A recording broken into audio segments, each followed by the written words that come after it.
Obey NWO.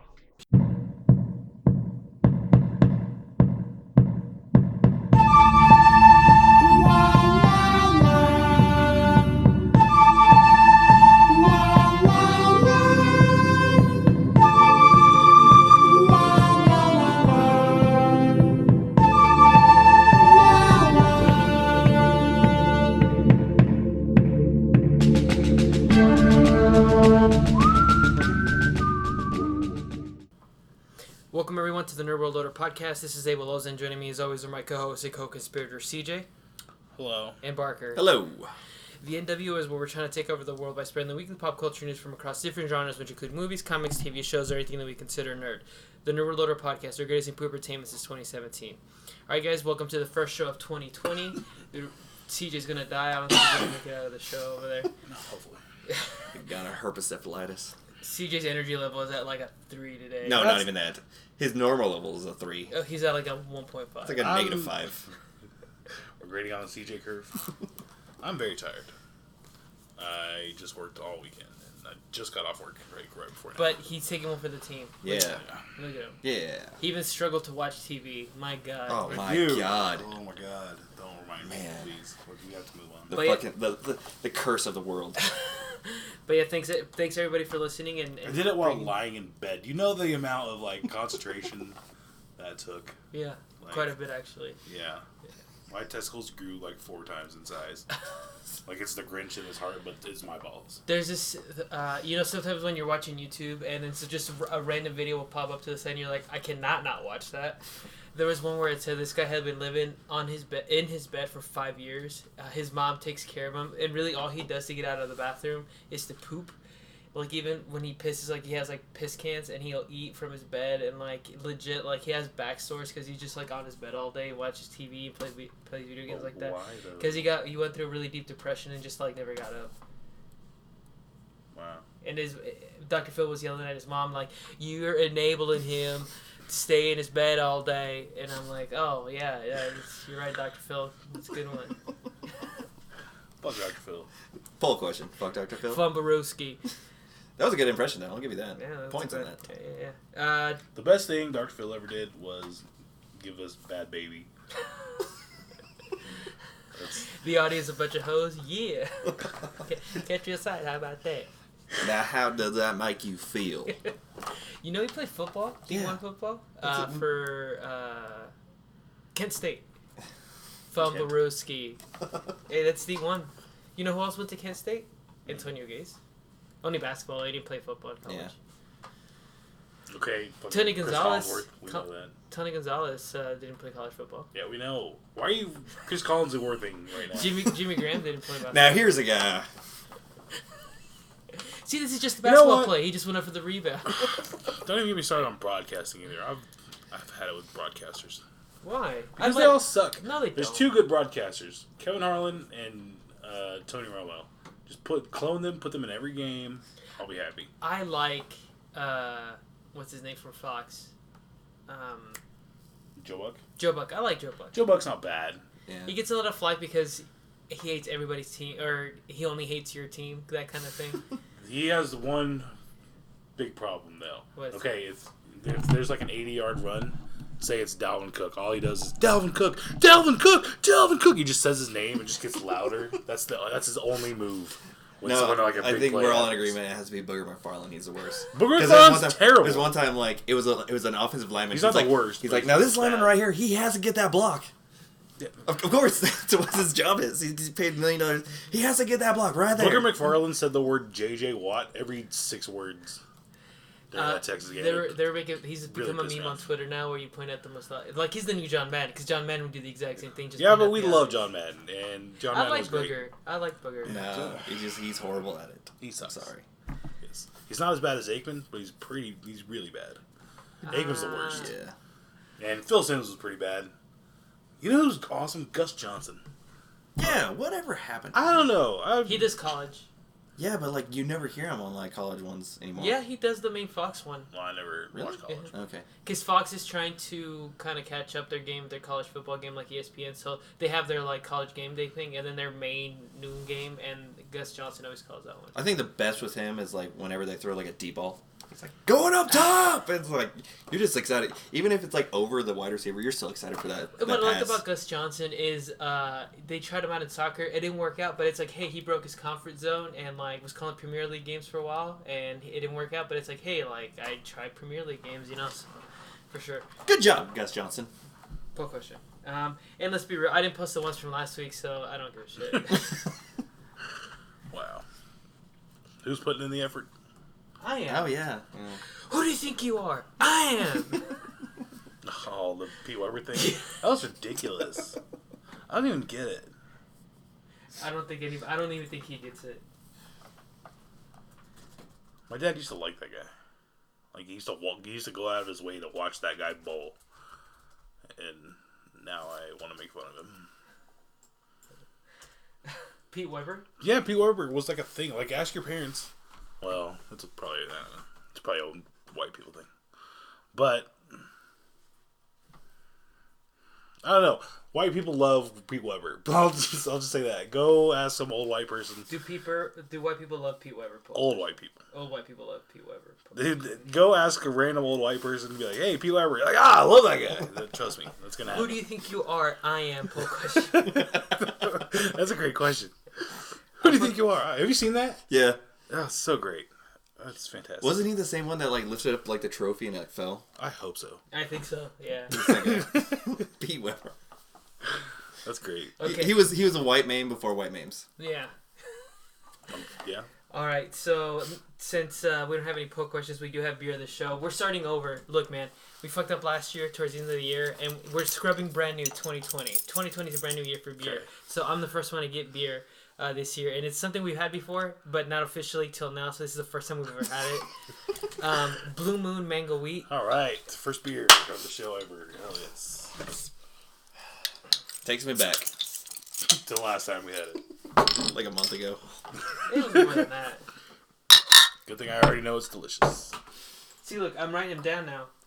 We wrote them down before. Blue Moon Mango Wheat. Oh. Next week is you. Okay. Step up your game. I think I'll probably just get Blue Moon. I'll take a picture Oh, of man. it so you can post it. This is our.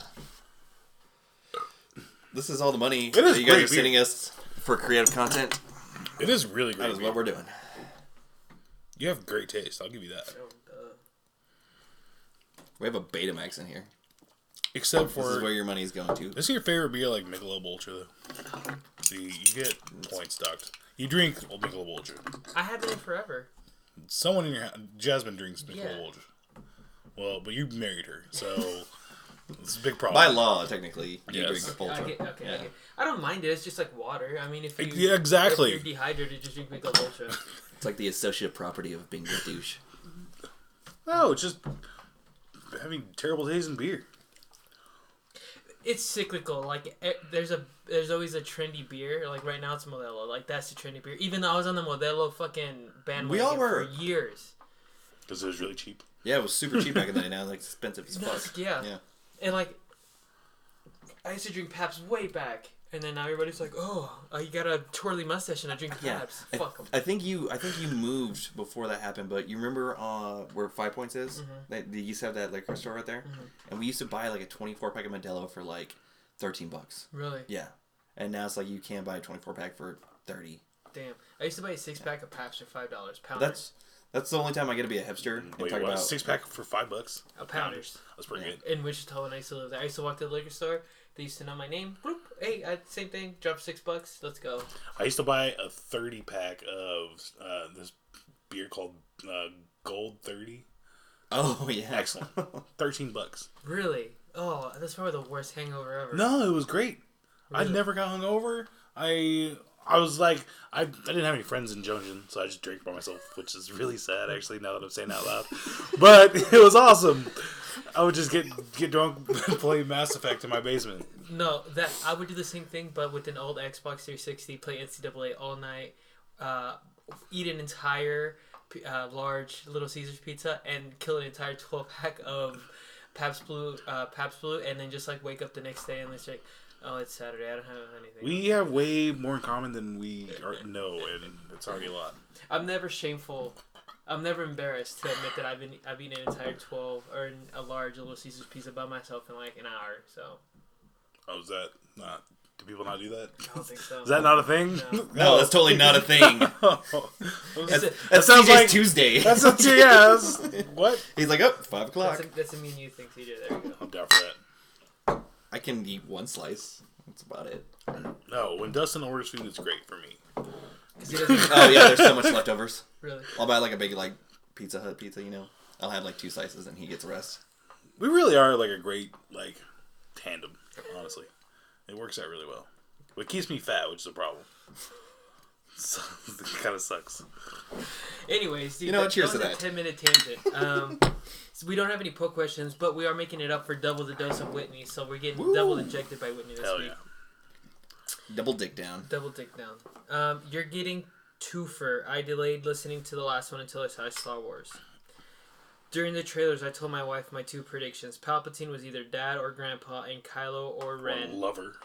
were going to sacrifice themselves for the other via the Force, a la Romeo and Juliet. Nailed it.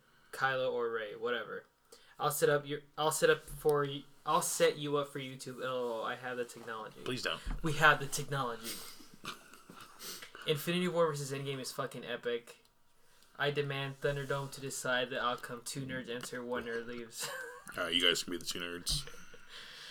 Andres finally hearing my shit talking. LOL. Oh, Dustin and Andres, that's way better. Yeah, that is way better. I am elder. Try to win. I am an elder millennial technically. I hate Star Wars. I only had CJ over to watch the movies for socializing because friends. Star Trek all the way. Whitney's a Star Trek guy. I'm gonna stop reading. Live long and go for yourself. CJ is associating a love for Star Wars because of the environment that we met. We met at the Star Wars campaign for our D&D. Oh, really? Yeah. But yeah, I always thought he loved Star Wars. So. Blowing each other. Hey, you know what? Sometimes for Star Wars, you have to blow each other. Yeah. You sometimes have to blow each other for Star Wars. The more I think about it, the more I realize that I force myself to watch Star Wars to maintain nerd cred. Fuck Andres, Scrubs is better. Yeah, it is. Andres is batting 100 for bringing anime info after bitching and claiming to hate anime. I'm going to start collecting names of anti-gay pastors and politicians that turn out to be gay. Today is Larry Craig. That's a great bit. Please do that. Yeah, One excellent. a week. Regarding Star Wars canon, when Episode 1 came out, all the books became non-canon. There was a big nerd rage then because of it. At this time, only the video games, movies, and comics that came out after Episode 1 are canon. Anything written before 2000 is no longer canon. Well, actually, when Disney acquired, the only thing that was canon after that were the 6 movies at the time, the 2 shows, the 2 animated shows, Clone Wars and Rebels, and that was it. Now there's books and stuff like that. So, but when Disney bought it, that was the only thing that was canon. But there's probably not many books if it's. I bought one actually. That's my reading recommendation for. How many books are there? I don't know, but I bought the first one. Are they like extra stories or yeah, just retelling of? No, it's outside of the story. Like the book I bought is, it tells the story of how Dooku actually flipped to the dark side when he used to be a Jedi, and chronologically that's the first one. So I want to know how many. I want to do some research here. The issue I have with Star Wars is that it is merchandise driven like 80s cartoons. They worry more about how to market merchandise and it affects the writing and story. It is also led by the fan base. I prefer the outcomes of more organic, independent creation process.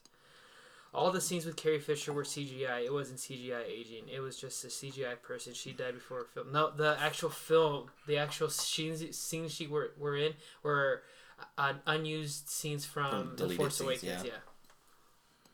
Get your facts right, so Shitney. Shut up, Whitney. I was annoyed the last Star Wars movie ignored. Shut up, Shitney. Pull question. Ignore the new Force users thread the second movie directors was trying to push. Okay.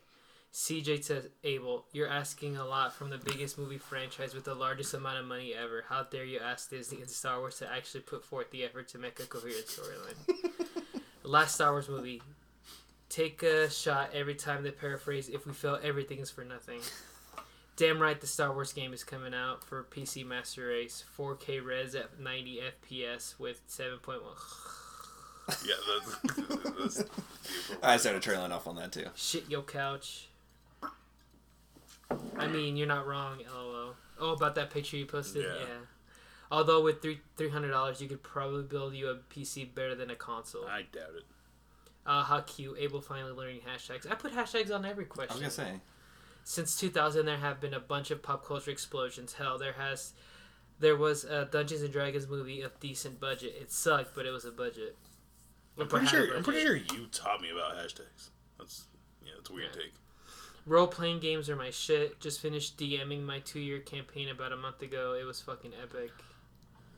And that was it. Alright, thanks, Shitney. I do wish I had time to be in his D&D campaign, honestly. It was probably awesome. Okay, where are we at? I swear the show will pick up here in a little bit. It won't. No, it won't. I'm not gonna let it. On purpose. You're gonna play defense on purpose? Yep. That's my goal. Ray Lewis, this bitch. He's gonna murder me? Yep. That too. And then turn to Jesus, and it doesn't matter anymore. People forget all of a sudden, and you make the Hall of Fame. Before we move into the main, the nerd news for the week, That got dark. Andres, he's out with the flu. That's light now. Who was? Andres. He's out with the. He really was. When we were at church for the baptismal, you just see him sitting in the pew, and he's like this. And I'm like, "You alright?" That actually does suck. He was like, "No, dude," and I was like, "You throwing up?" He's like, "Yeah, I think so." So I just sent his ass on. I was like, "Dude, just get out of here." So yeah. Anyways, but before he went through all that, of course, he had to give me the anime news of the week. Oh, so, of course. He's still a trooper. The Andres Loza Memorial Anime Minute.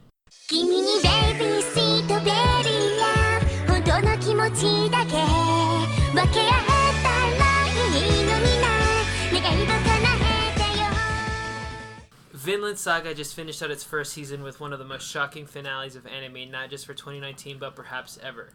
Fans have been taken aback by the events that took place, with Askeladd taking out his sword and killing the king of the Danes, sacrificing his life to save both his home country of Wales and pursue the young prince Canute's dream of becoming king.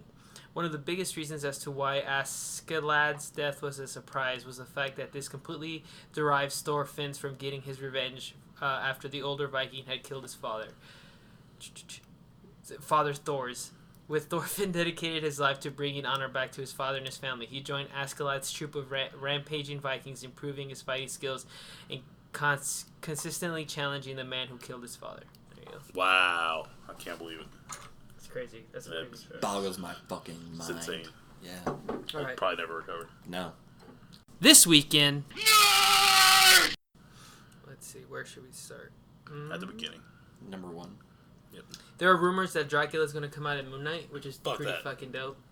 And they're saying this could be a backdoor way to bring in Blade into the Disney Plus and have his own movie. So lame. That's pretty cool. Can they do like what is it, like the Midnight Avengers? No, I'm thinking, what is it? There's a Justice League Dark. No, but I mean like the Marvel, like it's like Wolfman, Dracula. I don't know. They might. I know that Dracula recently had a pretty badass run on Avengers in the comic books. It was pretty cool. I'll have to think about that. Anyway. And there's rumors actually that Dracula's going to be played by Wesley Snipes. That'd be badass. Yeah. Okay. Make that come full circle. Yeah. That would actually be cool. Yeah, that would be pretty cool. But then they said like there's another monster that's going to be in Moon Knight too. It was a monster mash, a monster mash. Was it a monster mash? Poor question. But yeah, that's Frankenstein? That's who fits in those. Like, that's the other guy. But I think Moon Knight, it had to be like something Egypt, so probably like some pharaoh the or something Crypt like Keeper. that. Yeah. You never know. All those monsters are Marvel characters. Frankenstein and Dracula and the Wolfman and all them. Mm-hmm. Really? Yeah. Those are the only three. Well, okay. And actually, the Lagoon. Satan is too. The Lagoon monster guy. Satan? Mm-hmm. Satan's a Marvel character? Mm-hmm. That's great. I thought his name was Mephisto. Did you know Satan is a Marvel character? That's awesome. Who's DC got? Lucifer? Lucifer. Yeah. Hell yeah. There's a possible Tom Holland cameo in Venom 2, even though he's still going to do the one Marvel movie, they're still already trying to think about I think that's what I told you. Venom 2. He's going to play two different Peter Parkers and confuse the fuck out of everyone. And it's gonna suck. Because Sony can't leave well enough alone. Yeah. That's why. Yeah. They can't just be happy with Miles Morales. They gotta fuck everything up. Motherfuckers. Honestly, dude, and the first Venom movie is good. Just let Tom Hardy have Howling Commandos. No one cares. No, that Howling Commandos is the Captain America team. Oh. It doesn't matter. Yeah. But yeah, they just honestly, if I was Sony, dude, I'd just drop Spider-Man and just go with Miles Morales, honestly, and Venom. And build with Spider-Verse, or have Miles Morales be Venom's. That'd be pretty fucking cool, actually. Saying. Yeah, I'm actually would be totally down for that. Make it probably not Gambino, but someone Gambino-esque. I don't know. Jaden Smith. No, I'm kidding. I'd be down for that. I like Jaden Smith. Would you like to see Sony take Miles Morales and make it? Do you want Peter Parker and Sony? Or I don't know what the fuck Morales is going on. I just said a whole bunch of things. Peter Parker or Miles Morales and Sony versus Venom. Thank you. Poll question. New Mutants, it's been pushed back 1,000 times, but they're actually saying that they're going to release the original version of New Mutants, not with the reshoots, and it's supposed to come out April 3rd. And they're going to release a trailer tomorrow. That's so smart. Release the Snyder Cut first. You don't have to fucking worry about all the bullshit that comes with. So that was actually my news for this week. So you know that they've been trending hashtag release the JJ cut for Star Wars. That's not a thing.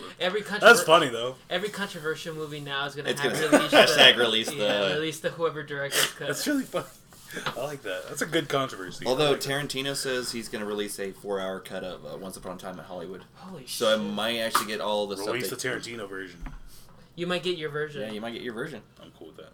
Actually, before I came back downstairs, the TV was on, and Brad Pitt won for Best Supporting Actor in that. And Once Upon a Time in Hollywood. He was great. Yeah. And Taron Egerton won Best Actor in a musical or comedy for Rocket Man. Shouldn't that be just Best Actor?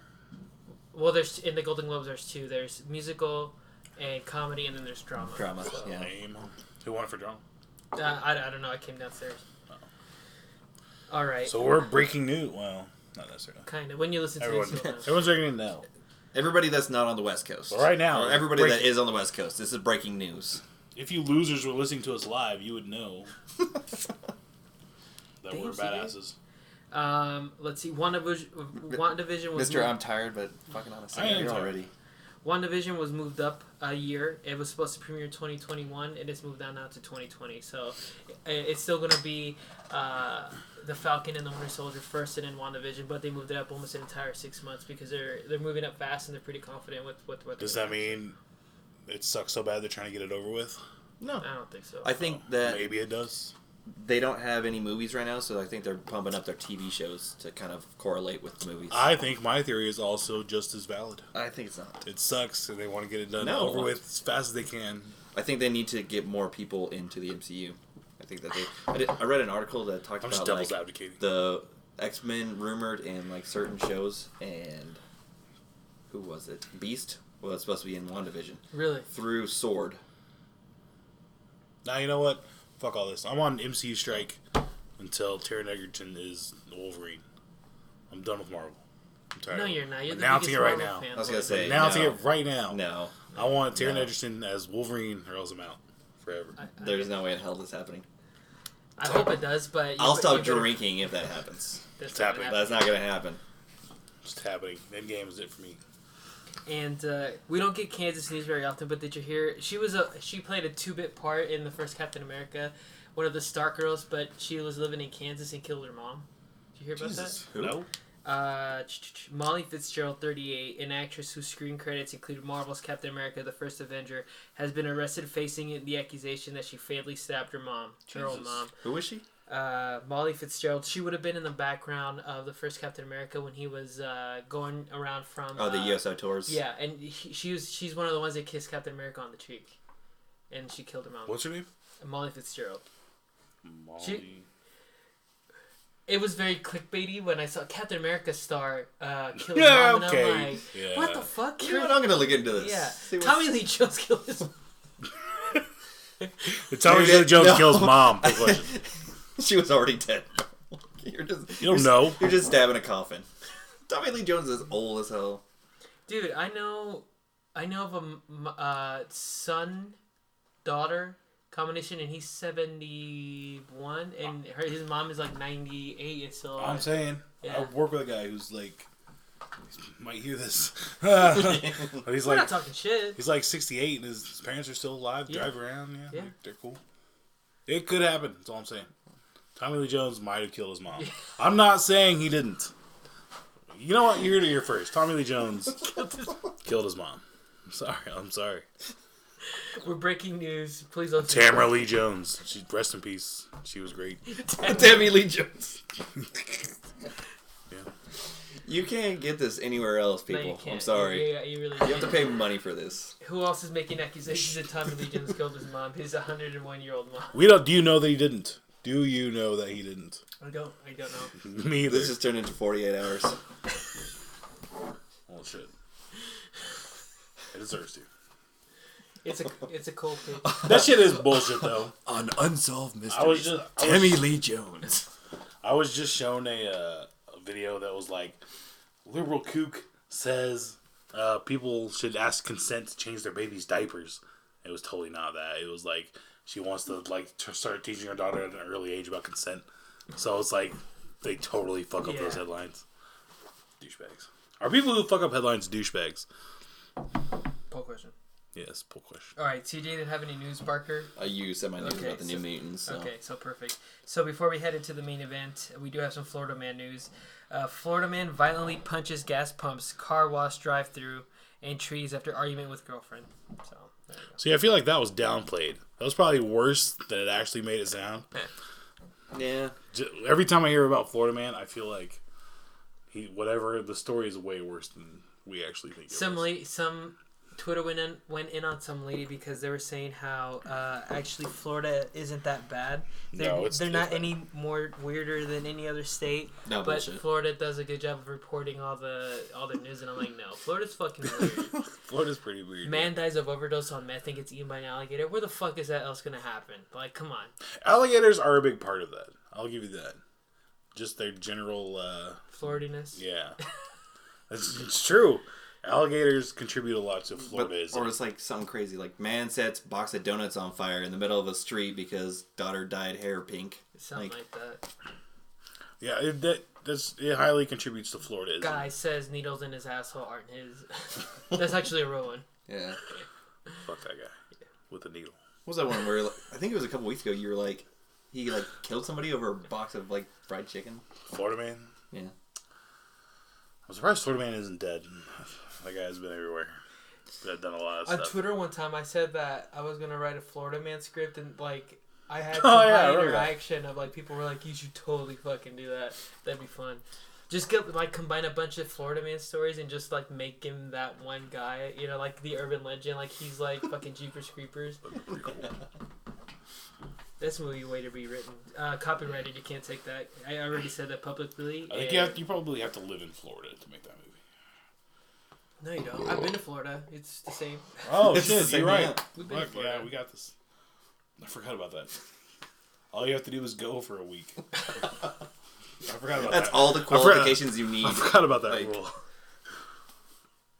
You remember we went to Florida and you... Dude, so... Okay, pause from the movie or the podcast. So, for my bachelor party, we went to Florida, and CJ went with us, and it's funny because he was, I think, the last one to the rendezvous point was Kenny's apartment, and we were all waiting around, and CJ had blonde hair. I forgot about that. No. He was one of the first ones. Never mind. I'm telling that backwards because as people walked in, it's like, I think I called him, "Hey, Billy Joe Armstrong." And then they've called him ramen noodles or something like that. That shit was funny. Oh, hold on. You gotta show us the picture? Yeah. It's because I went into this sunglasses shop and I Neff said, "What's up, Slim Shady?" Hold on. I'll find the picture. That one. Oh my God. I actually looked... Because I tried on these sunglasses and I looked in the mirror and they showed me that picture and it was really fucking funny. And it's like exactly what I look like. Fucking Dusty Rhodes. Yeah. Oh man, it was pretty funny. Oh, I gotta stop laughing. Alright. 3, 2. Fuck that 1. guy. But yeah, it was pretty funny. Hey CJ, Yeah. do you love the NWO? Yeah. Do you like supporting things you love by giving them an amount of money so small that you wouldn't notice or feel leaving your bank account? Yeah. Then you'd be perfect to donate to the NWO cause, which will help us create more content and become a better podcast. Is that something you like to do? Yeah. Then visit us on patreon.com/NoRuledOrder and give us a monthly donation to help us out. Or if you want, give us a one-time donation. Please go to our PayPal at NoRuledOrder2@gmail.com. Yeah? Yeah, and remember folks, obey the NWO. Main event of the show, which is the Mandalorian. We all finished it this week, right? Yep. Cool. Alrighty. The Mandalorian, obviously based off of all the Star Wars lore that we have. Originally, the Mandalorians, I think, were mentioned in episode 2, or no, episode, what is that? Episode 5 with Boba Fett. I don't remember them ever being mentioned in the movies. I remember, like, Boba Fett, obviously. But I don't remember them ever saying specifically. Oh, I know, I guess you're right. I guess they were mentioned, like... Am I wrong? In the extended universe. No, you're right. Because... They never specifically say these are Mandalorians, right? No, you're right. It was off the extended universe. And the way that I learned about Mandalorian specifically was the Clone Wars. Because they had a little conflict with the Clone Wars. So...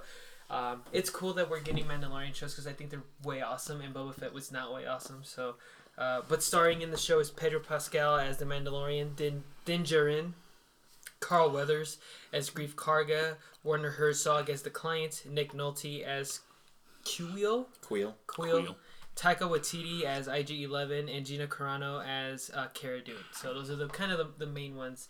There's some cameos and stuff that we'll talk about a little bit, but like I said, based off of Star Wars, there was quite a few directors. Dave Filoni, who created Clone Wars, directed a couple episodes. I think Bryce Dallas Howard directed an episode. I saw that. I was surprised. Yeah, Taika Waititi directed the last episode. Shows are like that though. They just have different directors.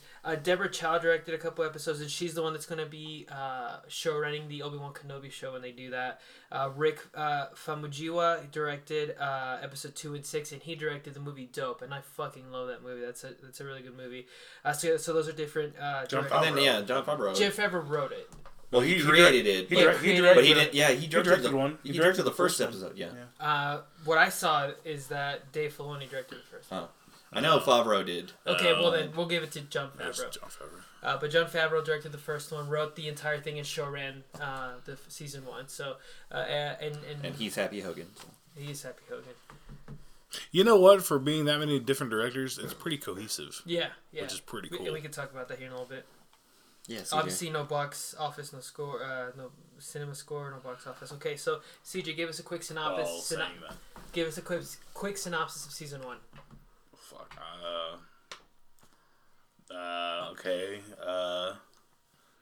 Star Wars Batman who can kill people walks into a bar, and there's some tough guys, and he kills them. And what the fuck happens? I don't know. He takes the guy and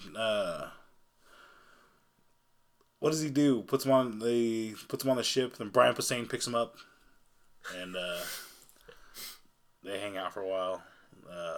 Then they go to his ship, and he encases him in carbonite, which is pretty dope. You know who that is? Horatio Sands. Yeah. Wow. I did not. I actually had to go back and rewatch that episode. I was stunned that was him, actually. That makes me hate him slightly less. What else happens? Oh, he goes and picks up Baby Yoda, and pretty good. Yeah, pretty much it. That's it, right? I don't know. I kind of slept through something a little bit. And then I might have fallen asleep for like a couple minutes during the. And then he meets this old guy. He meets crazy fuck Nick Nolte. And Nick Nolte's crazy. I'll say that right now. This is the way. Or no. I have spoken. I have spoken. Yeah. And then he gets in a fight with Carl Weathers, better known as Dylan from Predator. Better known as Chubbs from Happy Gilmore.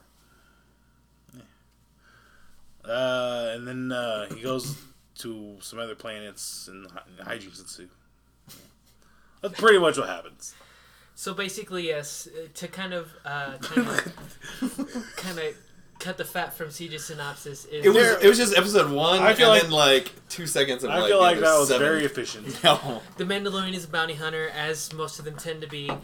He is given a bounty to go pick up a live care package. He returns it back. It turns out, or when he finds it, it turns out that it's the quote unquote Baby Yoda. By the way, I'm gonna be the guy that's like, technically push up your glasses. Don't be that guy, please. Technically, Frankenstein's name is not Frankenstein. It's Frankenstein's monster. Christ. And technically, please go die. Baby Yoda isn't Baby Yoda because this isn't Yoda. Yeah, but we don't know what else to call it. Yeah, we don't know the species name. With Frankenstein's monster, you have an argument because we know. Well, we know it's not Baby Yoda. But we don't know the species name, so we're just going to name it that for now. What would you call him? What do you suggest we call him? Yeah. Baby, not Yoda. That's much worse. Wow.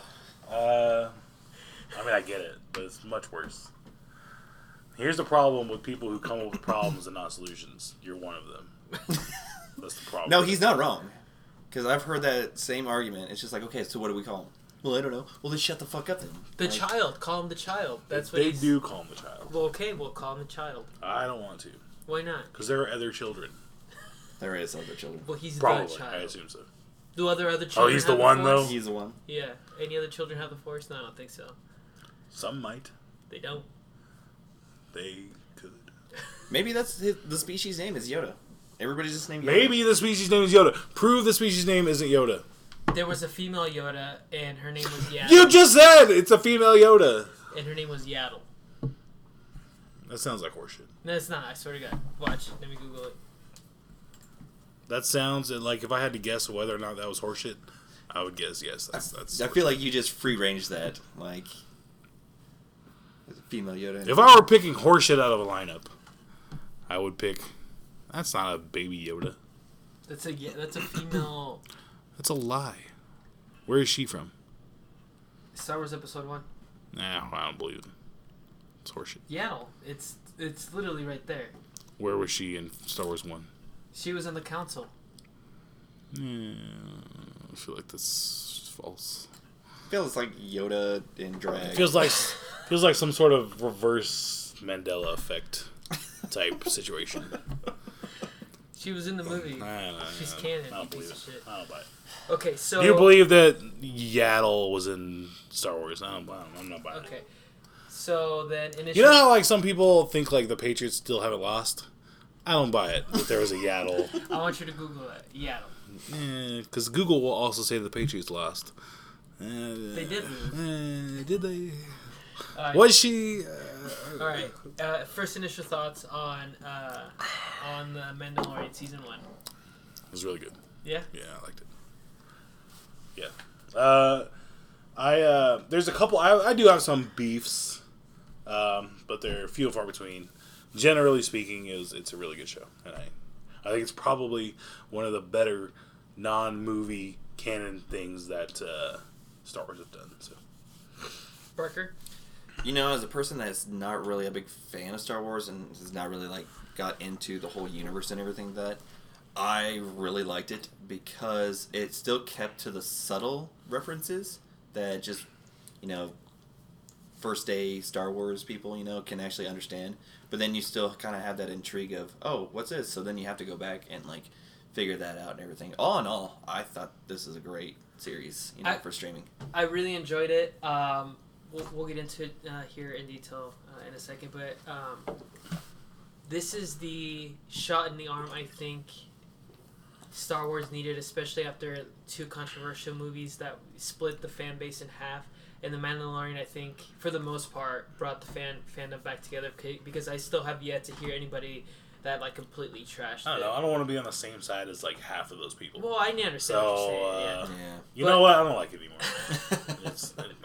I'm out. But I'm glad that Disney can do something outside of the movies and expand on the universe. And Star Wars is kind of built for like episodic television if you think about it, because like this has. Because you get to explore more. You can explore more. Yeah. You can explore more characters. You can bring, like I said, the thing with Star Wars that is that it always that can be detrimental though. How? I think because you have a lot of throwaway characters that, like, well, I mean, it's not really a beef, but like I don't want to get there yet. See, I think this universe is so expansive that you can have those throwaway characters. It doesn't matter. I think so too. And even then, you can make season by season and do like a prequel to like for example, like what Queel was doing. You know, when he got when he became an indentured servant for the Empire. It gives them less weight, like less gravitas. Yes. No, I don't think so. It's just okay. It's just a galaxy. You know what I mean? So it's no. And I want to see like. I don't want to see the same 3 desert planets. You know what I mean? I want to see different environments. Like in episode 1, right off the bat, we see the ice planet. Like, that was pretty fucking dope. You know, when the monster comes up and eats Brian Posehn. Well, actually, and then you still get the references back to the original ones, like how we went back to Tatooine, you know? It actually ties into my kind of... Okay, But I don't want to get to beef yet. Okay, so what's one specific thing that you liked from... Pedro Pascal. He's great.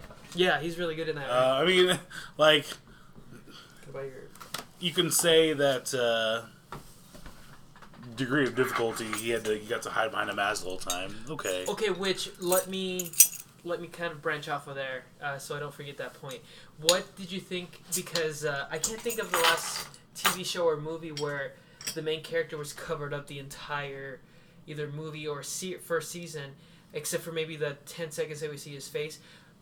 Were you able to emotionally like connect with that person? Yeah. Did you think he did a good enough job as an actor to kind of portray that he was more morally ambiguous than a bounty hunter technically comes off as? Because when you hear bounty hunter in the Star Wars universe, you think like the worst of the worst. But he was able to play it off a little bit where he had some moral backbone where he couldn't just hand over, for lack of better phrasing, Baby Yoda. He couldn't hand it over to the Imperial officer. I think it's just given to this. But I think this is what because he was a foundling, right? So he still has a human emotion as a human. But I think they taught him how to be that stoic, like, this is your job, this is what you do. You get this person, and then you go on to the next I don't even think it's that they taught him. I think it's that he really embraces Mandalorianism. Okay. And he loves it. So I think, like, with the mask covering it, he could actually, like, do that, and you could still, like, feel his emotion without actually having to see it, you know? I thought and whenever you were saying level of difficulty is low, I think actually you have to play it higher because you have to be able to portray different emotions just through your body and the way you're talking and stuff like that. So I think that was a fair assessment. I think he did a really good job. He did. Regardless of what you think about how hard it was or whatever, he was good. Well, in the scene where he hands in Baby Yoda, and then he goes for his next bounty, and he's like, "Well, what are they gonna do with it?" And you can tell right away, like, "Oh shit!" Like he's kind of semi-concerned about it, or more than concerned about it, because he's breaking the guild code where no questions asked, like you do your job and then you move on to the next job. Okay, so it's fair to say that his acting job is helped by the script by great writing. It's great writing. It really is. Yeah. But a lesser actor could have fucked it up. Yeah, I agree. So I think. But then flip the script. Could have you put like somebody like a great actor in that? And I think he is. No. Well, we have precedent that he's a great actor. No. I'm not saying that. He was a great Viper. I'm just saying like you put somebody that like has killed it in movies and TV and everything. You put a mask on him and you make him the Mandalorian. Does he do a better job? I don't think so. Probably not. There's not much room for improvement. I think Pedro, like, he got to that gold standard of this is what the Mandalorian is. So, in my opinion. Works for me. I love that he was shrouded in secrecy the whole time, and we didn't see his face, and we didn't learn his name until the last episode. I thought that was pretty cool. That was cool. Okay, so that was just, on my little tangent on the mask, but where were you at? As far as, like, what you liked? You said, I do like the writing. I do... it's good writing for what it is. Like, I do have kind of issues with a couple things, and they are. Anyway, the writing itself, like the script's all good. Then you don't get those emotional beats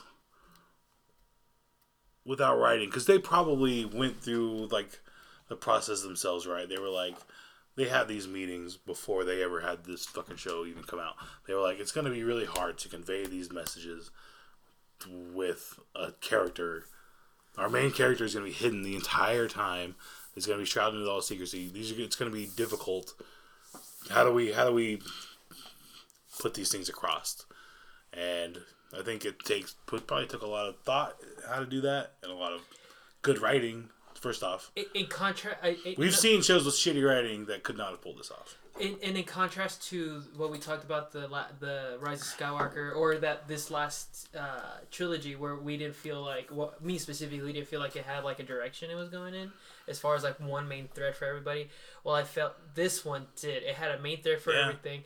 And although there was different directors, there was one writer, and although some episodes were more episodic or like a standalone story, right? So like the one where they introduced Cara Dune and they had to save the village from the bounty hunters or whatever, like that one isn't really part of the main thread really, but it introduces characters and all that stuff, but it still fits into the bigger narrative of the story, and when you can write a show like that, I think it works pretty well. So when you have somebody like Jon Favreau that's keeping track of the entire show and running it, like it does pretty good. So it obviously tied a lot of loose ends in the season ending, but also not a lot of them, so you have interest for season 2, and that's good show writing. That's because you're not gonna write a show the same way you're gonna write a movie, because in a movie, unless you know you're gonna get a sequel, which is we've talked about it before, a lot of the faults in the movies, they think they're gonna get sequels.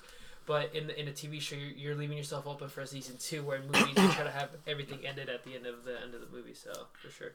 All right, Barker, what's something you like? I think one of the things I really liked is that character-wise they're really grounded, but at the same time they still kind of went out and kind of brought in a lot more people. I think with certain shows, for your first season, they're trying to build the third story bathroom when you just need to lay the foundation, you know.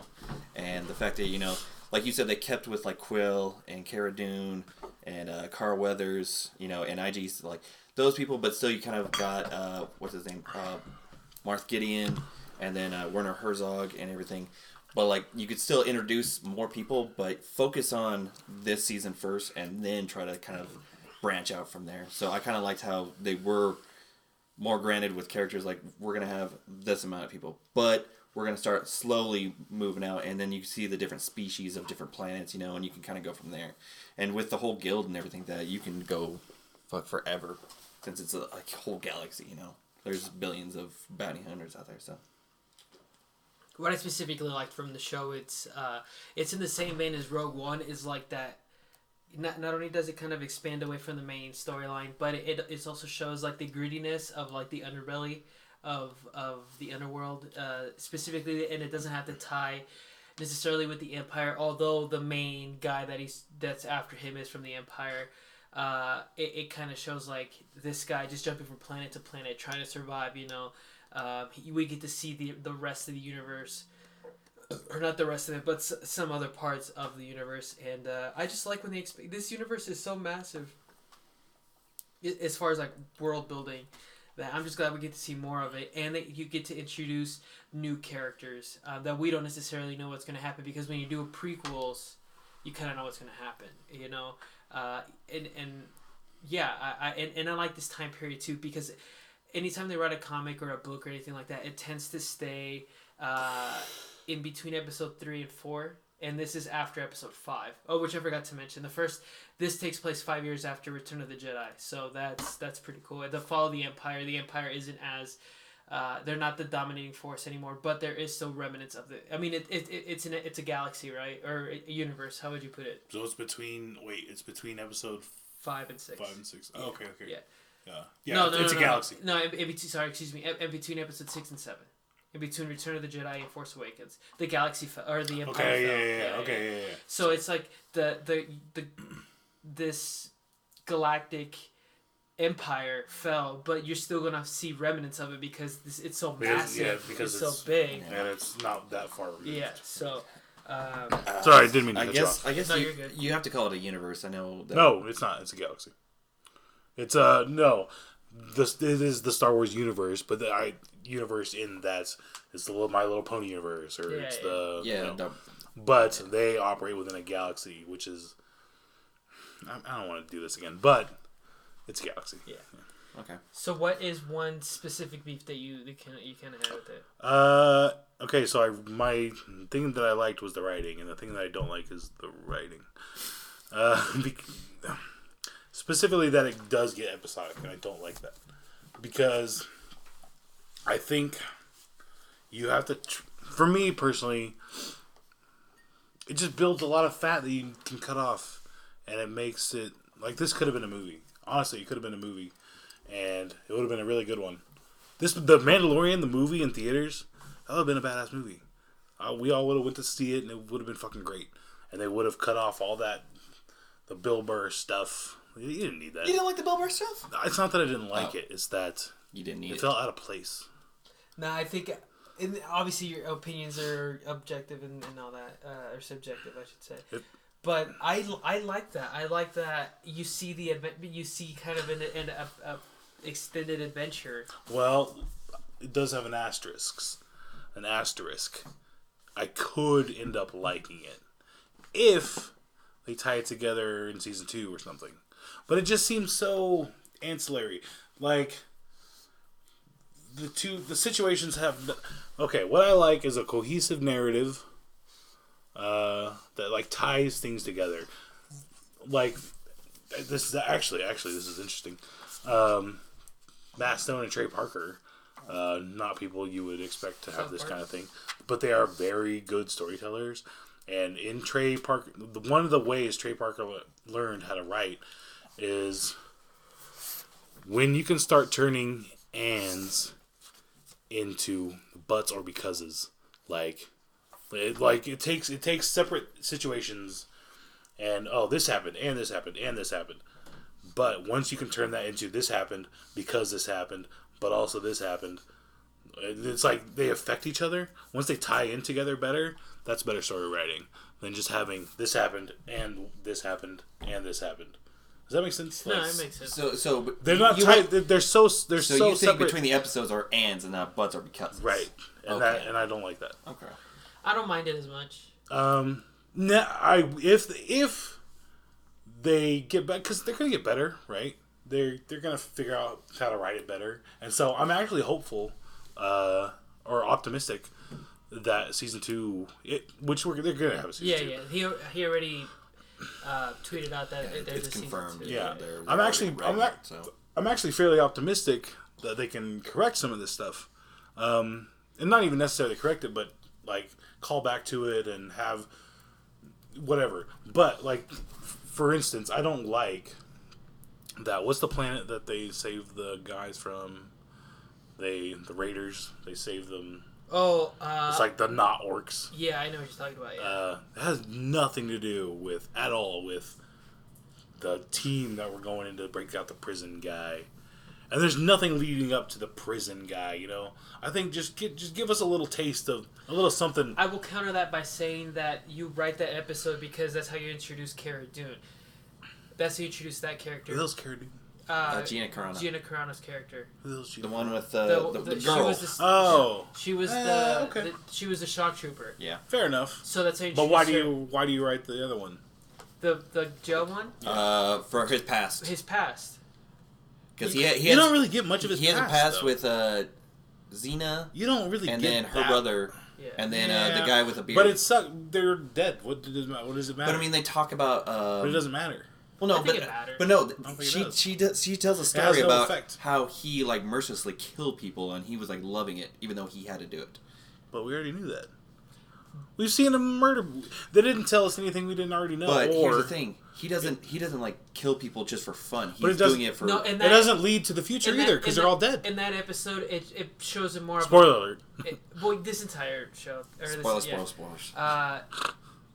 I think that episode builds him up to show how much of a badass he is. Or who he's But you can do that. But you can do that while tying in the rest of it. But at the same time, there's ways to do that without. It's like it just doesn't fit to me. But I mean, like he kept. To me, it fit. Yeah, he kept getting brought back to when his parents like kind of threw him into that cellar and everything. But this could be back from like when Xena, if she gets out of that jail and everything with Berg and like Mayfield I said, and everything. It could redeem itself. It absolutely could. It could come back. Maybe Bill Burr comes back and fucking murders the shit out of it. Or maybe his past haunts him at one point in a story, and we get to see like why he was with Xena and all those people, and the guy with the beard and the. But all I have to work with is what I have right now. That guy looks. But that's my point. You can't remember his name. Yeah, it's not important. It but doesn't matter. But I mean, damn, I've seen him before. I just can't think of what his name is. His name doesn't matter because Curtis Brown is none of this actually matters. Those 2 episodes, you could cut those 2 episodes out and it's the exact same story. No, because that's how TV. It doesn't change anything. That TV's written. No, I think you're going off of more of the Netflix kind of way they write, which is kind of an entirely new way they write movies or TV shows where it's for like one long movie. Or if you think about it, TV shows. But that's better. But TV shows forever have been kind of like you get a combination of your main storyline and you get your quote unquote monster of the week or your villain of the week, which is okay with me. Because with me, the more you're expanding on the universe and the more you're telling different stories and you're feeling. I don't disagree. His character's deeper by me seeing that he had a troubled past, or that he worked on the crew in the past, or that he could take out an entire robot army, or that he can escape out of this Republic prison. Like that to me builds the character. Certainly, I don't disagree that it doesn't like build him up or whatever, but I think there's a better way to do that where you take out those 2 episodes and it's the exact same fucking story. Like honestly, there's no different. It doesn't affect anything. You end up at the exact same spot you would have anyway. I don't like that.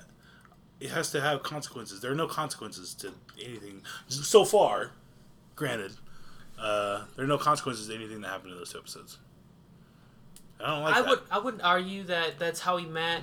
I think it's like the plot stays on pause, and let's have these 2 episodes real fast. I would argue that one where they save the village. The village, but more, yes. You introduce the character of Cara Dune, and he realizes that he can't settle down. That one less so. I have less beef with that because you're right about that. And it is kind of it does Baby Yoda some favors too, in that like, oh, this is how he's happy. This is what it takes for whatever, and it kind of propels like, oh, they're always gonna hunt him. So those are good things. Yeah. None of that is in those 2 where they're breaking out of prison. Well, there's only one where they're breaking out of prison. Yeah. I feel like it's 2. It's 1. Where they're talking about the crew and everything. Yeah. The whole situation. It's only 1? Yeah, it's only 1 episode. Yeah. The other one is where... Fine, okay. Take out that 1 episode. Yeah. The one where the kid's trying to get into the guild. That's actually my only problem. Yeah. And they have to go through like the dunes and everything to get the Ming-Na win. And then... Yeah, you could add that too. Fucking add that too. I don't think that episode really... Add that to the list. The internet... Switch the one that you're talking about, the Cara Dune one, and that one, and I'll agree with you on that. But I'm halfway. Well, like I said, it wasn't necessarily. I'm halfway on the Bill Burr one because I feel like there's something that from that episode that they're going to put in later. It's not necessarily about the what do you guys calling her? Cara Dune? Yeah, I think is it Cara Gina Carano is Cara Dune. Yeah. Well, who the fuck? It's not necessarily about that specific one. It's about the idea that I don't like that you can do that. Like, I don't like the idea that you can. I do, because that's been TV forever. I mean, you but tie it in. Tie it in somehow. Okay, so let's do an example. Make me care. I didn't give a fuck about any of the members of that crew. I did because I didn't give a single half a fuck. That's the only reason. And that's not because of storytelling. That's because we love Bill Burr, which I love Bill Burr. But that's not fair. That doesn't take good writing. That just takes, hey, people like Bill Burr. You put Bill Burr in But there. Rick and Morty does the same thing too. They do their linear story, and then 1 or 2 episodes are just. It's different. It's Is different. it? Yes, because they don't have a main thread. Yeah, they do. Not really. Evil But Morty. they're built on episodicness. Like, I mean, they do, but it's very loose. No, it's more. It's very loose. No. There is a beginning and an end to The Mandalorian. There's a goal. There's an end point. Not true. It's Baby Yoda. That's the whole thing. But it's not over yet. It's not over yet. Well, not now, but that is the end. Like, that's the end game. Rick and Morty doesn't have an end game. They get to play. And Why can't the Mandalorian get to play? because they can't yet. Well, they're building on the universe, is what I'm saying. Yeah, but do it better. They did it fantastically. I'm not saying they didn't do it okay, but do it better. It's okay. We're gonna keep arguing you for To be hours, honest, my beef isn't really that big of a beef. Maybe it's just that I didn't like this fucking episode or that episode. That could be too. I don't know. But doesn't it seem like? Did you care when when that ship blew up? Yeah. Why? You had no reason to care. Because they were backstabbing assholes, so I'm glad they all blew up. So you got double crossed. Yeah. But did it have any agency for you? Did you? Yeah, because to me it showed how badass the Mandalorian was, and that he's gonna get his. If you double cross him, he's gonna. Because to me it plays a good dynamic, and like he has the heart of gold as far as like he doesn't want to turn over Baby Yoda, but at the same time he's a vicious bounty hunter, and he's gonna fuck with you. So he's gonna. He didn't even kill his people. He's not that vicious. What people? Bill Burr and his sister. But he threw him in jail, and they're not gonna be able to get out like he was. I might as well die rather than stay in jail. Actually, it makes it better for me if they do get out and fuck shit up later. What was her name? Xena or Zian or something like that? Something like that. Yeah. The alien. You know who that was? That was the wildling from Game of Thrones. Ah, yeah. Cool. All right. Yeah. I do like that. Also, Berg, like I said, is Curtis Brown, who was Ragnarok in Thor, and Mr. Krabs from SpongeBob. Yeah. So. Okay. A lot of Ragnarok. Yeah, at the beginning, the big fire monster. Surtur? Yeah, Surtur. Yeah. My bad. What is something I guess you didn't like? Oh, it's my turn now? Yeah. Shit, I thought we were just gonna... Sorry. We're gonna give CD the floor for the next 2 hours. Mine's stupid, but it's... Well, hey, you know what? I like how you put that on the front end. Because it's like, let's all acknowledge this right now. Get it out of the way. Okay, it's stupid because it's gonna happen later on. But there was no big bad guy. Like, it was all the other bounty hunters, and at the end you got Marth Gideon and everything in the Empire. But, like, you didn't know, like, who was actually, like, the bad guy, you know? Like, I kind of wanted, like... I don't mind that. I wanted at least halfway through, like, Marth Gideon. Like, okay, this is the guy. Why do they want Baby Yoda? He tells his evil plans to everybody, like every fucking villain does and everything. Call it good. The way I see that is I see this season as not season 1, but season 0. Like, I see this as, like... You know what? If you put it in those perspectives, my complaint becomes less of a complaint.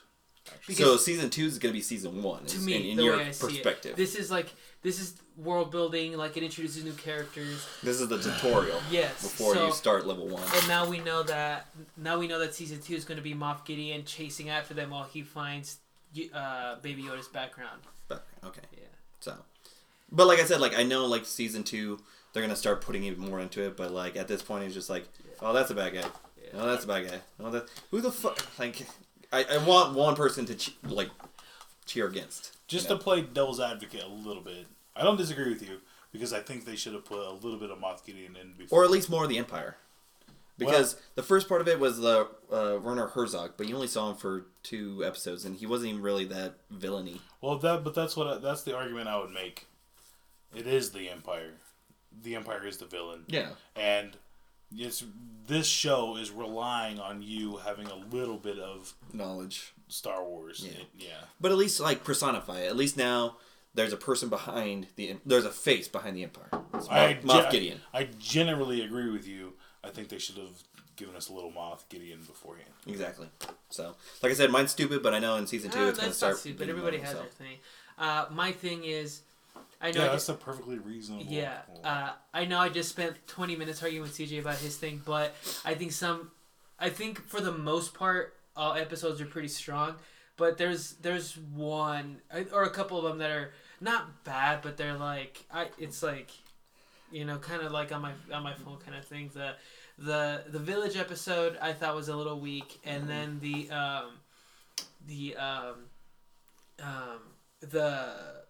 the episode where it's so bad that you can't even think of it. Well, like I said, it's the one where like the kid, the bounty hunters. So he tries to recruit. Yeah, that one was so weak because it had no actual like. Is that the one you're talking about? You got a little bit behind it. Is that the one you're talking about, where they go fight the Chinese lady? Yeah. Where they go fight the other lady? Yeah. Yeah. I thought that probably was. That was probably the weakest of all. And from everybody's reaction on the internet, that seemed to be everybody's least favorite. But you know what episode that was? Remember when I said like I had watched 1 through 4 and I heard from 5 on was weak? It's because people only just saw 5 and they're like, oh shit, it's gonna start getting shitty. But yeah, 5 was the weakest in my opinion. I didn't really like the prison one. Side note, I love the prison Amy one. Sedaris. I don't know if you remember her from back. She was the mechanic lady. On Tatooine, yeah. Let's see. What's something else that you guys liked about the show? Since we seem to shit on it more than... Fuck the cameos. Like, you know what? Just every cameo. They started off, like I said, with Horatio Sands and then went to Brian Posehn. And then, I mean, you get all the way to the end with Adam Pally and Jason Sudeikis. Jason Sudeikis was in it. And then... Who was Jason Sudeikis? He was the stormtrooper that punched the bag. Oh, cool. And then, yeah, like Nick Those guys are awesome. I hated that because it like made stormtroopers cool for a minute. I love how Taika Waititi made the joke that everybody fucking makes fun of. Where like they're doing target practice on that plant and they're just fucking missing it, just shaking the gun. That was some of the greatest part out of the whole season. That was some of the greatest stuff actually. That was to me. It was like self-aware meta stormtroopering. That was great. My favorite episode is the last episode because I had like probably me too. A full kind of thing and I probably agree. Kind of ran the gauntlet of emotion, with IG-88, kind of giving himself up to save Baby Yoda and the crew and stuff like that. So, I'm excited. I guess. What are some predictions for season 2? Where you think sorry, just real quick. I want to do another thing that I like. I love it when one of these Gary Busey fucking crazy fucks puts in a good performance, and Nick Nolte is on that list of these Gary Busey actor fucks who were just banana sandwiches. I like it when they put in a good performance, and Nick Nolte, well done. Good. Not bad. Yeah, I this show proves to me why practical effects always over CGI, because for the most part, like. The practical effects looked really good. Nick Nolte's character, whenever they had the I forget what those his little horseback things. What are they called? Gorogs or some shit like that. Yeah, when those were actual practical. The Bergs. The Bergs, yeah, the Bergs. Thank you. They look so much or better. Borgs or something they look really good. They look really good. Yeah. As my the biologist in me is like, it's horseshit, but whatever. Yeah, but all their front weight is on these little 2 back legs. It doesn't work, but whatever. It's fine. What was your favorite? But it was so distracting for me. Like they're like talking, and I'm just thinking, wait, how does that work? That wouldn't happen. Like, so that whatever. It doesn't matter. What was I gonna say? What are some season 2 predictions that we have? Baby Yoda will grow a little bit. Teenage Yoda. It'll be it's teenage emo Yoda. It can't be that much older because 50 years he was still a baby. Yeah. Well, they said like he's not growing, he's evolving. It'll be incremental, but it'll happen a little bit. Do you think by season 2 they find where he's from and maybe add more mythos to the Yoda, or you think that's kind of a long con? I think it's a long con. Yeah, probably. The species is probably the end point. Because as soon as you stop with Baby Yoda, you get half those people arriving just because of Baby Yoda, and they're gonna done. All right, that's what I'm saying. The story is less the Mandalorian. It's Baby Yoda's story. Oh, now. For sure. Well, everybody was saying how surprised and shocked in a good way they were. How popular Baby Yoda was. They didn't expect Baby Yoda to take the internet by storm. Like they weren't. They just thought it was gonna be like, Well, shit, Disney lost millions of dollars because they didn't merchandise it. Yeah. Fuck 'em. I mean, they're worth fucking billions. So I mean, I'm starting to collect the Star Wars Black Series figures, and they had no plans for Baby Yoda, and yeah, that's the first one they're releasing in 2020 is Baby Yoda. They pushed it out. Now they're gonna fuck it all up. God damn it! You know what? You can't trust these motherfuckers. You really can't. You know what? Season 2 is gonna be a big pile of steaming shit, probably. Actually, you know what? You just made me realize why this sucks. I feel like they still need to keep the Empire, but don't make it the Mandalorian against the entire Empire. I feel like there has to be. I don't know. I kind of feel like I like the one. But I mean, like he needs to like grow a crew, you know, more than what he has. You know, he just lost Quill.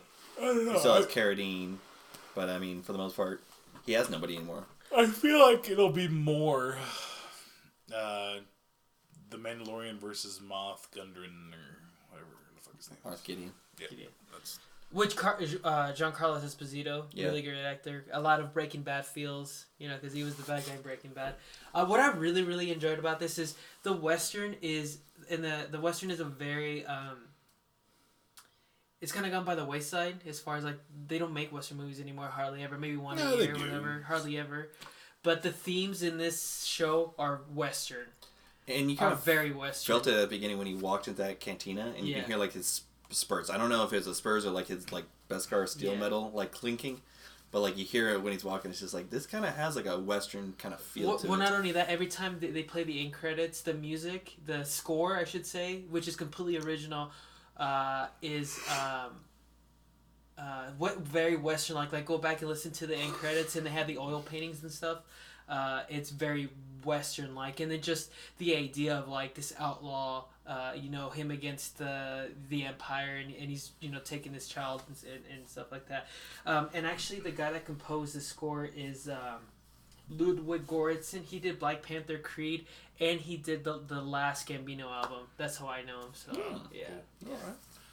Real quick shout out to those paintings at the end. Yeah. Those are beautiful. Yeah. And they made me pay attention to the whole way through. Yeah, it's really cool. Yeah. I was actually gonna ask you before the show if the paintings were made before the show or they painted them. They're probably storyboards. They were storyboards because Yeah. I was reading somewhere that the episode where we were talking about the bounty hunter where he wanted to get into the guild, the original painting had what the fuck's his name? Orlando Bloom.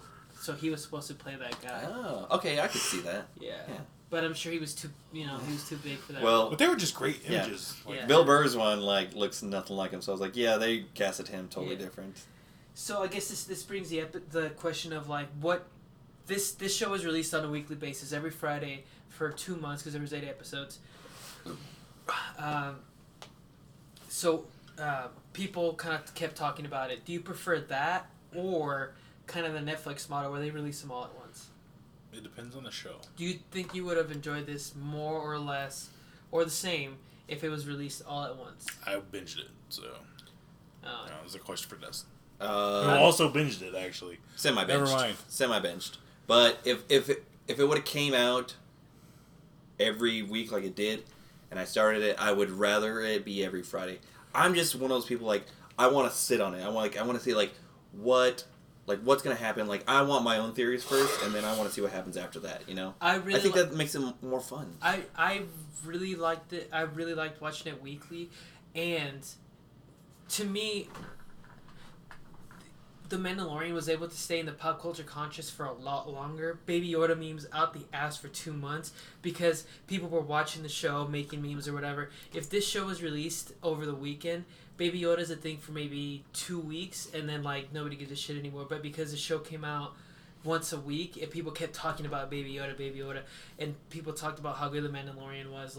People talked about the show for 2 months, you know what I mean? Because they were releasing it episodically, and not only that, but I think the way they wrote it, it wanted me to keep going back for more, and every Friday I was like, okay, show's up, let me try to watch it as soon as possible. So. Setting social media and PR in general aside, you watched it every week? Yes. Weekly? Yes.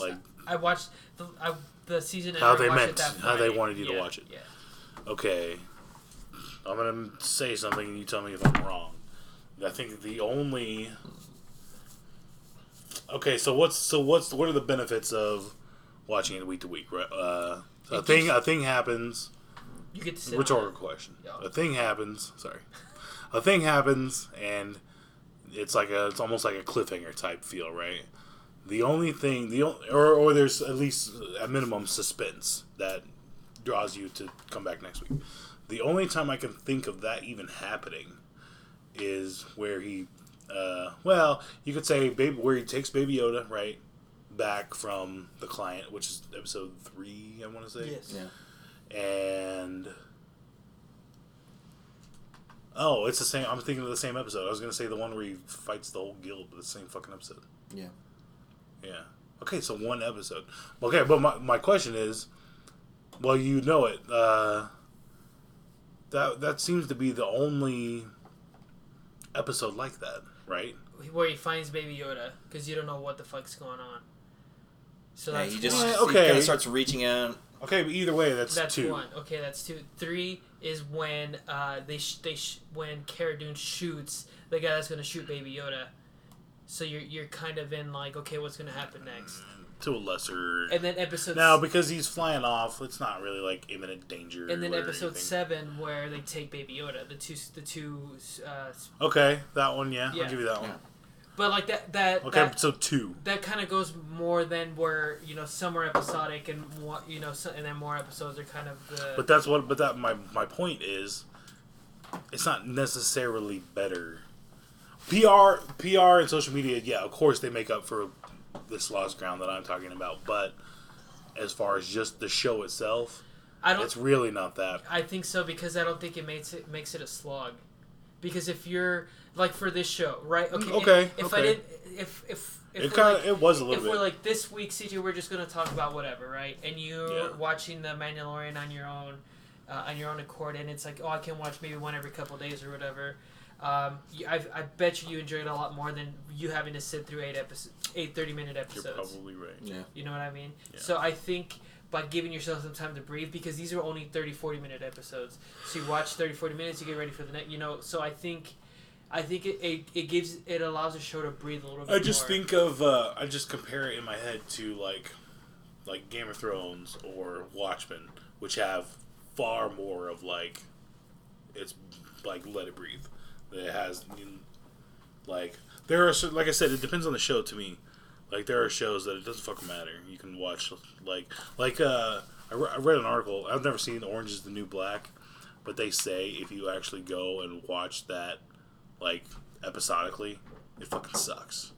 Just because of the way the episodes end. I don't know. Like I said, I've never seen it, but it depends on the show, I think.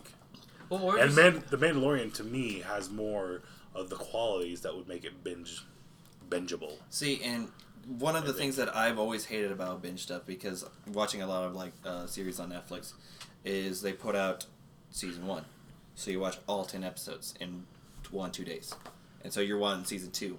Well, that doesn't give the people creating this time to actually develop the story. Well, I'm not saying now they have 2 months. Okay, episode 3. We did this. Wasn't that great? Okay, so we don't have to branch out on this storyline. But then episode 5, for example, a lot of people like this backstory about Cara Dune. We can start branching off in season 2 about that. So it gives them more space to kind of get that creative juices flowing about what we want to see, and not give them like, I don't like that either. But at the same time, like when you do, as soon as you start letting the fans tell the story, you're. Because one of the best examples is Big Mouth, and I think Big Mouth has slowly been getting horribly because people watch. Because I watched 10 episodes, and I'm like, oh shit, I want season 4. Like, well, season 4 is going to be another year. So I get nothing for a year, Where here, they already have season 2 basically halfway done after doing season 1. So that's just one thing I like about having it weekly instead of binge-worthy. It's a difference of 2 months. I don't think it's all. That's 60 days. But regardless, I still think it depends 58 on the show. if you're going to February, but that's just me. You're right about it. Either way, it's better off. We know now that it's better off to do it weekly, just because of the social media response, or whatever attention's being paid to it. I mean, don't get me wrong. There are shows that should be binge worthy, and I appreciate that. But I feel like the ones that want to go in depth like this, like we talked about, this is a galaxy. There's a ton of fucking people. There's a ton of stories out there. Put some time and effort behind the storyline. So season 2, just so it doesn't seem like you guys just threw it together just to please us, Okay, which kind of, man, I can go on 2 roads here. Okay, we'll go here. Go right down the middle. Right to the fucking cornfield. First question then. Do you like this idea then of like Star Wars transitioning into TV shows? Where you can build on a different story and tell, or a different part of, or different characters and tell different stories? Or is it something you think only lends itself to movies? I gotta be honest here. I think I would much rather have the Mandalorian movie. Really? Yeah. No, it's not. I like the TV show. It's a good TV show. But if you gave me the choice, I'd much rather watch the movie of The Mandalorian. I'd much rather watch this movie. I like the idea of Star Wars TV show. I just think it's not against it. I just think it's good world building, and I'm all about the Star Wars universe as far as like seeing different planets, seeing different characters and stuff, and being able to give those characters kind of a background and give them some depth, character wise, and I'm all about that. I'm really excited about the Obi-Wan show. Any other show that they can kind of build upon. You're gonna if you're gonna start Clone Wars, you're gonna love Clone Wars because I think it's amazing. But like a live action TV show, I think Star Wars is a perfect universe for that because there is so much you can do. So I actually thought it was pretty badass that both the shows were cartoons and now they're not. But it's whatever. I don't know. Wouldn't making this a movie takes care of all my beefs because they cut that fat that I'm talking about, and it becomes a more linear story, and I like that. Yeah. And it probably makes a lot more money. I don't know. I think I like it more. But the reason they did it, the actual real reason is because of Disney Plus. Well, duh. But yeah. whatever. Yeah. Well, a lot of people were talking about how they were going to cancel their Disney Plus subscription because of Mandalorian. That's the actual reason we got a Mandalorian. Why were they? That's why we have when TV you have shows. The Marvel stuff coming up. Oh yeah, a movie. Fuck them.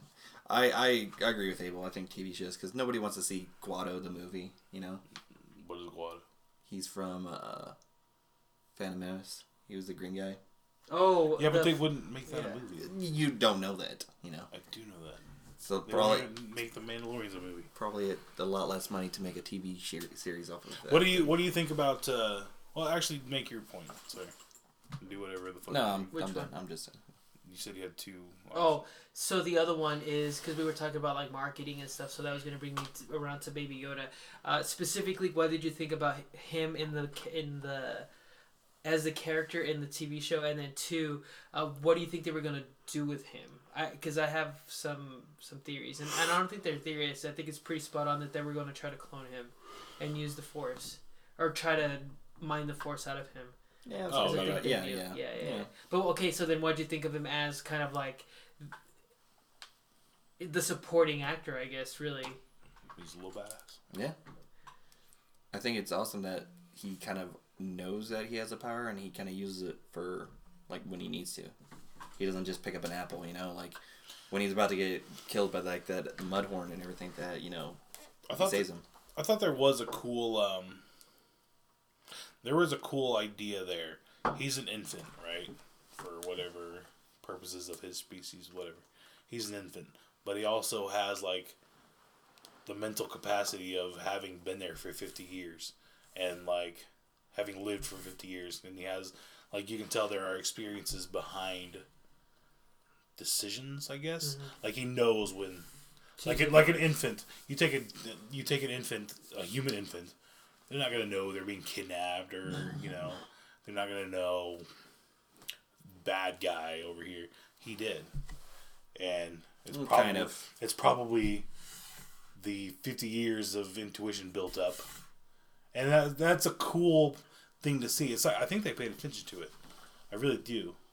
I think they put like thought into it. I do like where you're going. I do like how they age him basically, because in Return of the Empire Strikes Back. No, Return of the Jedi. When he goes back, Yoda said he was like, if you wish you looked at this good if you were 800 years old. Yeah. So he was like 8 some. So but it strikes a great balance between the kind of energy level or naivete, I guess, of an infant with a little bit of the wisdom of a 50-year-old, which is cool. Yeah. Yeah. It's a cool balance. What did you guys prefer, this or the movie? What do you mean? Oh, right. It's just which did you enjoy more, this or the movie? The TV Rise show? of Skywalker? Or the Mandalorian? Mandalorian. I enjoy the Mandalorian more. Rise Enjoy of the Skywalker, movie more. yeah. Okay, and it's all You can be wrong. It's fine. And I'm gonna put that as a poll question. What did you guys more? The Rises. That'll be one of two questions of the show. Which one did you enjoy more? But if they made this movie, I probably would have enjoyed that movie more than Rise of Skywalker. What was your favorite episode? Last one. Yeah, last one was. for Last sure. one was. And you know what he had was a Darksaber. That's a Mandalorian sword. That's a Mandalorian artifact. When he cut himself out of the TIE fighter, that's Mandalorian weaponry. So, Well, because he said like he used to do something with like the Mandalorian and everything so that's why he knew his name. Yeah, you see that originally in the Clone Wars. So I'm telling you, dude, if you guys haven't seen that, you guys will love the Clone Wars. So check it out. All right, last I did have on here because I wanted to talk about this a little bit, and we're running a little long. What do you guys think of the character design of the Mandalorian, of all of them? I love the design of the Mandalorian. I like the new armor he got and everything. That was fucking dope. And then all the characters, the side characters and everything. I think they put some great time behind the costume designs. I think it kind of is a little bit of a missed opportunity. I think it would have been cool and a little bit more satisfying to see that armor built up over time, rather than just getting it all in the second episode or whatever.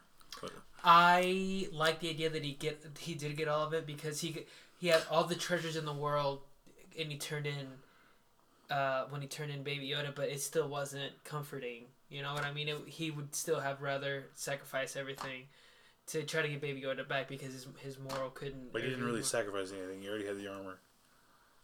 Yeah, but I mean, it's just showing that he was rich now. That but he's willing to give up his good standing in the guild. Yeah, because he's rich. If he was poor, he wouldn't have No, done it. The reason he had good standing in the guild is because he did the one thing that nobody else could. Yeah. No, I agree, but he's willing to give it up because he's rich. He fucking took the guild for all they're worth. He outgrew the guild. He had no reason to stay. It makes it less effective. No, I think it makes it more effective. It makes it less. I think it makes it more effective. Plus, you gotta sell toys. Yeah. Either way, but think about like how that would have been cool. Like if that was a thing that they did every episode, he got a cool piece of armor.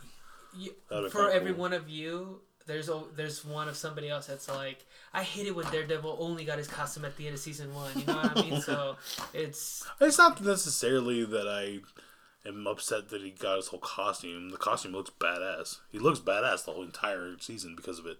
It's just it would have been kind of cool. It's not even really that big of a deal, but it just would have been kind of cool. Like, oh, we got the chest plate this week. Oh, we got the other shoulder this time. You're thinking of it in video game mode. If it really yeah, you definitely are. Like, yeah, probably. Yeah, that's fair. Alrighty, so. But that's cool. What are we give? Two quick things or one quick thing. What was your favorite episode? Did we talk about the last episode? Oh yeah, okay, we did talk about that. And then what? Okay, so what is your official rating for season 1 of The Mandalorian, and are you excited for season 2? I'm gonna give it a tit. Really? Okay. Yeah. Barker? Well, nah. No. Yeah, you know what? It is a tit. Okay. It's a tit. Yeah. Barker. And yes, I am excited for season 2. I think season 2 will be better. Actually. You know, I'm gonna go titties. I'm gonna go titties. And too. I am very excited for season 2. I'm gonna go very high end titties, like right below Kitty's titties. Because there were a couple episodes that were sluggish. But as far as an entire experience of The Mandalorian, I thought it was fantastic. See, I'm at like low titties, high tit, like it's if there was a middle, I would be there. There's no room for nuance on the internet. I know that's the problem. So, but you know how I used to give every fucking movie almost kitty's titties, and I thought, well, that's supposed to be reserved. There's a reason. Yeah. I'm kind of doing the same thing, like. Well, I didn't give it kitty's titties. No, but for me, like, is it as good as a show that I would give titties to? Probably not. So I gotta give it the tip. Okay, no, that's fine.